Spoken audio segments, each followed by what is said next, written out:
رک جانی تھی، ایکسپورٹس رک جانی تھی اور روپے نے اور مزید گر جانا تھا. تو اللہ نے ہمیں اس بڑے مشکل وقت سے نکالا. اور آج جو جدھر ہم کھڑے ہیں، میں صرف اس سے پہلے آپ کو اپنی فلسفی بتا دوں. دیکھیں، ہم جب بڑے ہو رہے تھے، اسکولوں میں تھے 60s میں، تو 60s میں پاکستان ایک مثال دیا جا رہا تھا ڈیولپمنٹ ورلڈ کے اندر، کہ ہمارا پاکستان کا ماڈل بتایا جاتا تھا دنیا کو کہ یہ دیکھیں، یہ پاکستان کو دیکھیں، یہ کیسے ترقی کر رہا ہے. ملیشیا، ساؤتھ کوریا، جو ساؤتھ کوریا آج دیکھیں کدھر پہنچ گیا، انہوں نے پاکستان کا جو فرسٹ 5 ایئر ڈیولپمنٹ پلان تھا، انہوں نے اس سے سیکھا تھا. اور پاکستان کی دنیا میں عزت کیوں تھی؟ کیوں دنیا میں جب پاکستان کا پریزیڈنٹ جاتا تھا امریکہ، تو امریکن پریزیڈنٹ ایئرپورٹ پہ اس کو ریسیو کرنے آتا تھا. اور پاکستان کی ایک دنیا کے اندر ایک سٹیچر تھا. اور وہی نہیں، ہمارے ادارے بھی مضبوط تھے، ہماری جو ہاسپٹلز تھے، ہماری یونیورسٹیز تھیں، ان کو ریکگنائز دنیا میں کیا جاتا تھا. اور میرے ساتھ ملیشیا کے شہزادے آ کے HSN میں پڑھتے تھے، مڈل ایسٹ سے لوگ یہاں آیا کرتے تھے. آج جو دبئی لوگ چھٹیاں بنانے جاتے ہیں، دبئی کے جو شیخ تھے وہ کراچی اپنی چھٹیاں بنانے آتے تھے. تو پاکستان کا ایک مقام تھا. ہم کیسے نیچے آئے، یہ بڑی دکھ بھری کہانی ہے. لیکن اس کی ایک بہت بڑی وجہ میں آپ کو بتاتا ہوں کہ ان دنوں میں رائٹ لیفٹ کی پالیٹکس تھی. ان دنوں میں کولڈ وار پیک پہ تھی. پاکستان میں ایک پوری لیفٹسٹ موومنٹ چلی ہوئی تھی، سوشلسٹ موومنٹ. اور جب 1970 کے اندر جب ذوالفقار علی بھٹو جیتے، تو انہوں نے سوشلزم، اسلامک سوشلزم کے نام پہ نیشنلائزیشن شروع کر دی. جب انہوں نے نیشنلائزیشن شروع کی تو اس وقت پاکستان کی انڈسٹری بھی ڈیولپ ہو رہی تھی، ہمارے بینک، پرائیویٹ بینکس بھی تھے. یعنی پاکستان ایک بڑی اوپر کی ٹریجیکٹری پہ جا رہا تھا. لیکن کہا یہ جاتا تھا کہ 22 خاندانوں کے اندر ساری پاکستان کی دولت محدود ہو گئی. یہ 22 خاندان کا پورا ایک چلا کہ پاکستان میں تھوڑے سے لوگوں کے پاس پیسہ جمع ہو گیا. ہونا کیا چاہیے تھا؟ دیکھیں، ہمیشہ اپنی زندگی کا تجزیہ انسان کو کرنا چاہیے. کامیاب انسان ہمیشہ اپنی زندگی کو سوچتا ہے کہ میں کیا کر سکتا تھا تو بہتر ہو سکے. کامیاب ادارے بھی یہی کرتے ہیں، سارا وقت اپنی انالیسز کرتے ہیں کہ ہم کیسے اپنے آپ کو بہتر کر سکتے ہیں. جب ماضی کی غلطیوں کو اب مانتے ہیں تو اب اوپر جاتے ہیں. ہم نے کیا غلطی کی؟ ہم نے بجائے اس کے کہ جو اگر پیسہ تھوڑے سے خاندانوں کے پاس چلا گیا تھا تو قانون ایسے لے کے آتے کہ وہ پیسہ نیچے چلا جاتا غریبوں کے اوپر، جو چائنا نے کیا ہے. چائنا نے جیسے جیسے پچھلے 30 سال میں انڈسٹریلائز ہوا اور ان کی دولت بڑھتی گئی، تو انہوں نے وہ پیسہ استعمال کیا لوگوں کو غربت سے نکالنے کے لیے. اور انسانی تاریخ میں کبھی بھی اتنے زیادہ لوگ غربت سے نہیں نکلے 30 سال میں، جو انہوں نے 70 کروڑ لوگوں کو چائنا نے غربت سے نکالا. ویلتھ کریٹ کی، دولت بڑھائی، اس دولت سے انہوں نے لوگوں کو غربت سے نکالا. ہمیں بھی یہی کرنا چاہیے تھا. ہم نے نیشنلائزیشن پہ چلے گئے، ساری ہم نے اپنی انڈسٹریلائزیشن روک دی. اور ایک مائنڈ سیٹ بھی بدل گیا کہ جس طرح ہمارے جو بیوروکریٹس بھی تھے، کئی پولیٹیشنز بھی یہ تھے کہ کوئی اگر زیادہ پیسہ بناتا تھا تو اس کو بری چیز سمجھی جاتی، جرم سمجھا جاتا تھا. کبھی بھی ایک معاشرہ آگے نہیں بڑھ سکتا جب آپ پروفٹ میکنگ کو، منافع کمانے میں اگر آپ اس کو جرم کہہ دیں. کیونکہ کوئی انویسٹ اس لیے تو نہیں کرتا کہ وہ خراج دینے کے لیے انویسٹ تو نہیں کرتا، وہ پیسے بنانے کے لیے کرتا ہے.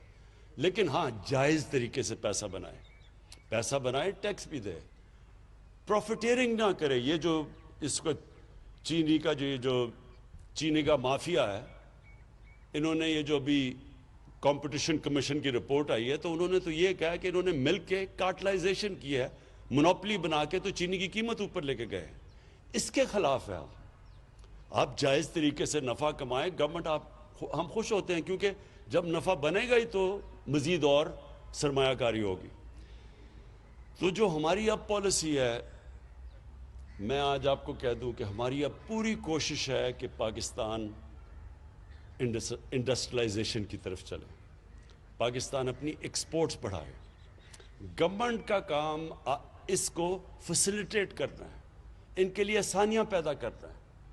یہ جو بھی حماد نے کہا ایز آف ڈوئنگ بزنس، اس میں سارا وقت اب ہماری گورنمنٹ کام کر رہی ہے کہ کیسے ہم اپنے بزنس کمیونٹی، اپنے سرمایہ کاروں کے لیے آسانی کریں تاکہ وہ سرمایہ کاری کریں، تاکہ نوکریاں پیدا ہوں، تاکہ ہم روزگار بڑھائیں اور تاکہ ہم غربت کم کریں۔ تو یہ جو سائیکل تب ہوگا جب ہم اپنی انڈسٹریل کلاس کے لیے آسانیاں پیدا کریں گے۔ تو ایک تو وہ بھی ہم کر رہے ہیں، ایف بی آر کے اندر اس وقت مسلسل ایک ریفارم پروسیس چل رہا ہے، آٹومائزیشن کی طرف جا رہے ہیں، ٹیکنالوجی کو استعمال کر رہے ہیں تاکہ یہ جو بیچ میں سے یہ جو ہیومن انٹریکشن کم ہو، تاکہ جو رشوت لی جاتی ہے اور جو ہراسمنٹ کی جاتی ہے وہ کم ہو۔ تو یہ مسلسل اب ہماری ایک جدوجہد چل رہی ہے۔ جو ہم نے انسینٹیوز دی اپنی ایکسپورٹرز کو، مجھے بڑا اللہ کا شکر کرتا ہوں کہ اس کا نتیجہ آ گیا، ہماری ایکسپورٹس بڑھنی شروع ہو گئی ہیں۔ ہم ایک مشکل وقت میں، یعنی یہ جو کرونا کا جو یہ پچھلے 6 مہینے گزرے ہیں، ساری دنیا کے اوپر ایک مشکل ترین وقت سے دنیا گزری ہے۔ اس سے اللہ کا کرم ہے کہ ہم نے جو فیصلے کیے اس مشکل وقت میں، ہم نے اپنے غریب لوگوں کو بھی بچا لیا، یعنی ہم نے جو فیصلے کیے اس سے ہم نے اپنے غریب لوگوں کو بھی بچا لیا، اور اس کے علاوہ ہم نے اپنی انڈسٹری کو بچا لیا، ایکسپورٹرز کو بچا لیا۔ اور یہ ہمارے فیصلے اس لیے بہتر ہو گئے کہ مسلسل ہم نے بیلنس کرنا تھا کہ ایک طرف لوگوں کو کرونا سے بھی بچانا تھا، دوسری طرف اپنے ملک کو بھی بچانا تھا، اپنی معیشت کو بھی بچانا تھا، اپنے انڈسٹری کو بھی بچانا تھا۔ تو یہ اس کے لیے میں اپنی ٹیم کو خراج تحسین پیش کرتا ہوں، جو کرونا کی ہماری جو این سی او سی بنی ہوئی تھی، مسلسل ہمیں انہوں نے ایکسپرٹس کے ساتھ مسلسل ہمیں فیڈ بیک دیتے رہے، اس کے لیے ہمارے فیصلے اچھے ہوئے۔ دوسری طرف حماد کو اور اکنامک ٹیم کو میں خراج تحسین پیش کرتا ہوں کہ انہوں نے بھی سارا وقت سوچا کہ انڈسٹری کو نقصان نہ ہو، کیسے اپنے لیبر کو بھی وہ رکھ سکیں، اور ان کے لیے انہوں نے فیسلٹیز پیدا کی۔ اسٹیٹ بینک گورنر، اس نے بڑا زبردست کام کیا، مسلسل کوشش کرتے رہے، میٹنگز ہماری ہوتی رہی، ہم اپنی بزنس کو، اپنے لیبر کو بچاتے گئے۔ تو اس لیے آج یہ ٹھیک کہتے ہیں حماد کہ WHO نے، ورلڈ ہیلتھ آرگنائزیشن نے آج پاکستان کی مثال دی ہے کہ وہ چند ملکوں میں سے جنہوں نے سب سے بہترین نیویگیٹ کیا کرونا کے دنوں میں۔ ویسے میں یہ ضرور کہہ دوں کہ ابھی ایک سیکنڈ ویو آ رہا ہے، ہم دیکھ رہے ہیں کہ کیسز پھر سے بڑھ رہے ہیں، اور اس لیے آج ہم نے یہ باہر چھوٹی فنکشن کی، اور 300 لوگوں سے زیادہ فنکشن نہیں ہے۔ اور میں جنہوں نے نہیں ماسک پہنے ہوئے، میں سب کو کہوں گا کہ پلیز یہ ماسک پہنیں، کیونکہ یہ اللہ نے ایک دفعہ ہمیں بچا لیا ہے۔ احتیاط کر کے ہم کوئی چانس نہ لیں کہ ہماری اگر یہ خدا نہ خواستہ تیزی سے اگر یہ پھیل گئی اور ہمارے ہاسپٹلس پہ پریشر پڑ گیا تو ہمیں پرابلمز آئیں گے پھر اکانومی کے اوپر اور پھر غربت کے اوپر۔ تو اپنی میں انڈسٹری کو آخر میں جو آپ کو آج خاص طور پہ یہاں آیا، ایک تو مجھے بڑی خوشی تھی کہ میں جب یہاں الیکشن سے پہلے آیا تھا تو پاور لومز بند ہو رہی تھیں، کئی فیکٹریاں بند ہو رہی تھیں اور وہ ریل اسٹیٹ کی طرف جا رہی تھیں، اور بڑا مشکل حالات تھے فیصل آباد کے۔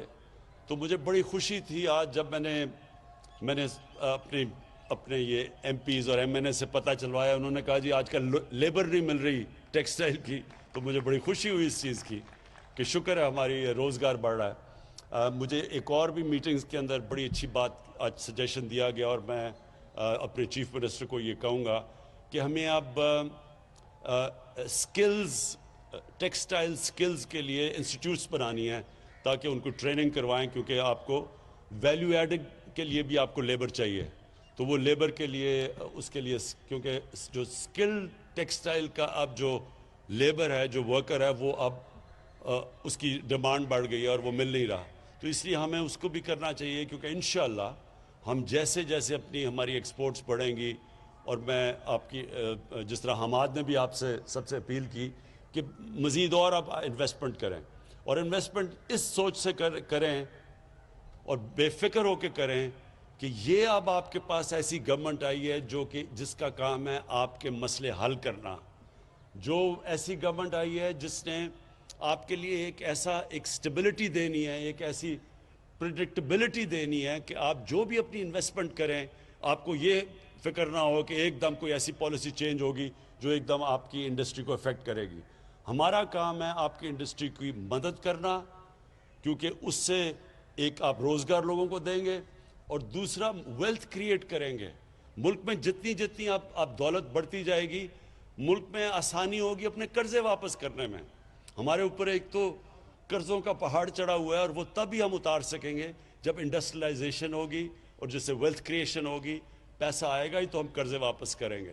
تو اس لیے ہماری یہ پالیسی ہے کہ ہم آپ کو پوری طرح سپورٹ کریں گے، فیسیلیٹیٹ کریں گے، آپ کے لیے آسانیاں پیدا کریں گے۔ فیصل آباد وہ شہر ہے جو کہ پاکستان کی انڈسٹریل سٹی ہے، جس کے لیے انشاءاللہ آپ دیکھتے رہیں گے کہ ابھی سی ایم پنجاب سے بھی بات ہو رہی تھی کہ آپ کے لیے آپ کی سڑکوں کا جو بھی حال ہے اس کو انشاءاللہ اس میں بھی انویسٹ کریں گے۔ کراچی ہمارا ہے، اس کے لیے ہم نے بڑا پیکج تیار کیا ہوا ہے، کیونکہ یہ نہیں کہ فیصل آباد نے مجھے ووٹ دی اور کراچی نے مجھے ووٹ دی، اس وجہ سے نہیں، کیونکہ آپ پاکستان کے انڈسٹریل ہبز ہیں، آپ اوپر جائیں گے تو پاکستان اوپر جائے گا۔ تو اس لیے ہماری پوری کوشش ہے آپ کی مدد کرنے کے لیے۔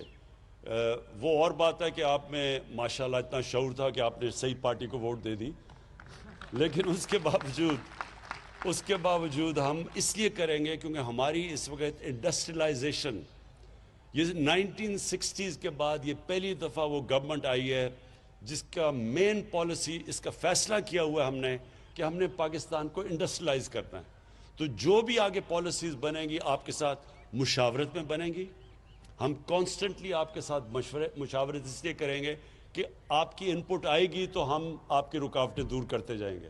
اور پھر اللہ کا شکر ہے کہ جو اس وقت پاکستان کے انڈیکیٹرز ہیں، ہماری جو اکانومی چلنی شروع ہو گئی ہے، ہماری جو کنسٹرکشن انڈسٹری ہے جو کہ سب سے زیادہ شہروں میں لوگوں کو روزگار دیتی ہے، کنسٹرکشن انڈسٹری چل پڑی ہے اور اس کے ساتھ 30 اور انڈسٹریز جو ریلیٹڈ ہیں ان کے اندر کام شروع ہو گیا ہے۔ اور کنسٹرکشن انڈسٹری کو جو پیکج دیا وہ بھی پاکستان کی تاریخ میں پہلی دفعہ ایک اپنی کنسٹرکشن انڈسٹری کو اس طرح کا پیکج دیا ہے۔ تو کنسٹرکشن انڈسٹری، ٹیکسٹائل انڈسٹری، اور اس کے علاوہ جو ہم نے اپنے ورکرز کو اب ٹرین کرنا ہے، لیبر کو ٹرین کرنا ہے تاکہ وہ بھی ویلیو ایڈڈ ہو۔ وہ بھی مجھے پتہ ہے کہ پرابلمز آ رہے ہیں ہماری اب انڈسٹریلائزیشن کے اندر، تو وہ ساتھ ساتھ ہمارا چلے گا۔ ہم نے اپنے جو بینکنگ سیکٹر ہے، جو ہم نے اسٹیٹ بینک آف پاکستان ہے، کبھی بھی اسٹیٹ بینک نے اس طرح کی اپنی انڈسٹری کی اور کنسٹرکشن سیکٹر کی مدد نہیں کی جو آج وہ کر رہا ہے۔ وہ بھی کانسٹنٹلی آپ کو فیسیلیٹیٹ کر رہا ہے آپ کے لیے آسانیاں پیدا کرنے کے لیے۔ اور میں آخر میں آپ سب کا شکر گزار ہوں۔ میں جو پاکستان کی جو انڈسٹریلسٹ یہاں بیٹھے ہوئے ہیں، آپ کو پھر سے آخر میں شور کرتا ہوں کہ ہمارا اب انٹرسٹ یہ ہے کہ آپ جس طرح ایک دفعہ 60s میں انڈسٹریز کو پوری طرح پروموٹ کیا گیا تھا اور اس کی وجہ سے پاکستان آگے نکل گیا تھا سارے خطے میں، اسی طرح اب بھی ہم آپ کو کریں گے۔ میری ریکویسٹ صرف آپ کو یہ ہے کہ جو آپ کا لیبر ہے، جو مزدور ہیں، ان کا ساتھ ساتھ جیسے جیسے آپ کی حالت بہتر ہوتی جائے، مزدوروں کو آپ نے نہیں بولنا، ان کے لیے بھی آپ نے ان کی بھی سیلریز کا آپ نے دھیان رکھنا۔ بہت بہت شکریہ۔ وزیر اعظم عمران خان کا